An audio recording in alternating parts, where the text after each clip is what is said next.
এই একজন মানুষ যার কারণে 84 পরবর্তী বাংলাদেশের সার্বভৌমত্ব টিকে গিয়েছিল এবং তার সাথে বাংলাদেশের সার্বভৌমত্ব কতখানি অঙ্গাঙ্গিভাবে জড়িত, কিভাবে তিনি আগলে রেখেছিলেন।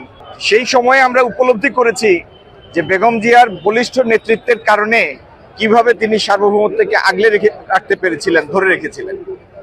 তার অসংখ্য রাজনৈতিক কর্মসূচি, সরকারের সময় তার অসংখ্য উন্নয়নমূলক কর্মসূচি, যেগুলি বাংলাদেশের উন্নয়নের ভিত্তি স্থাপন করে দিয়েছিল।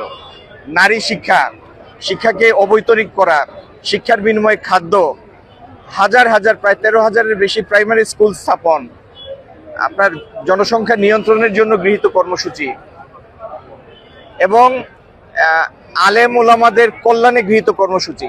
বেগম জিয়া প্রত্যেক বছরের প্রথম ইফতার আলেমদের সাথে করতেন, তিনি শুরুই করতেন আলেমদের সাথে ইফতার করেন। এইভাবে অসংখ্য কর্মসূচি, নারীর অধিকার আদায়ে, নারীদের উন্নয়নে, গ্রামীণ রাস্তাঘাটের বিনির্মাণে, প্রথমে এলজিবি তারপরে এলজিডি দুটির মাধ্যমে বাংলাদেশের পল্লী অঞ্চলের যে রাস্তাঘাট, ব্রিজ, কালভার্ট এগুলি সূচনা করেছিলেন তিনি। নর্থ ইস্ট ইরিগেশন প্রকল্পের অধীনে